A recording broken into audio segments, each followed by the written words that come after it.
కీర్తనల గ్రంథం 90వ అధ్యాయం మొదటి వచనం, ప్రభువా తరతరముల నుండి మాకు నివాస స్థలము నీవే.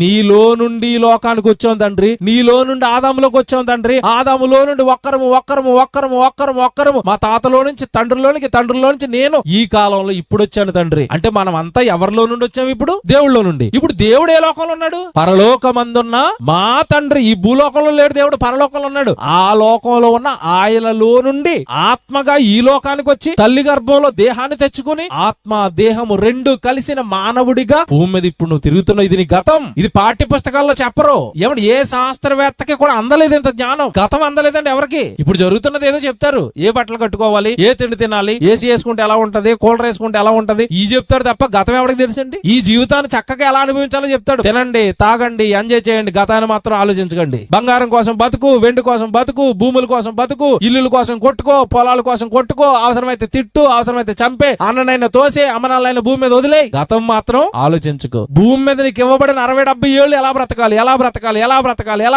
ఎవరిని కొట్టాలి, ఎవరిని తిట్టాలి, ఎవరిని దోచేయాలి, అక్రమాలు, అన్యాయాలు, ఇవన్నీ మనిషి ఎందుకు చేస్తున్నాడు తెలుసండి? గతం మరిచాడు.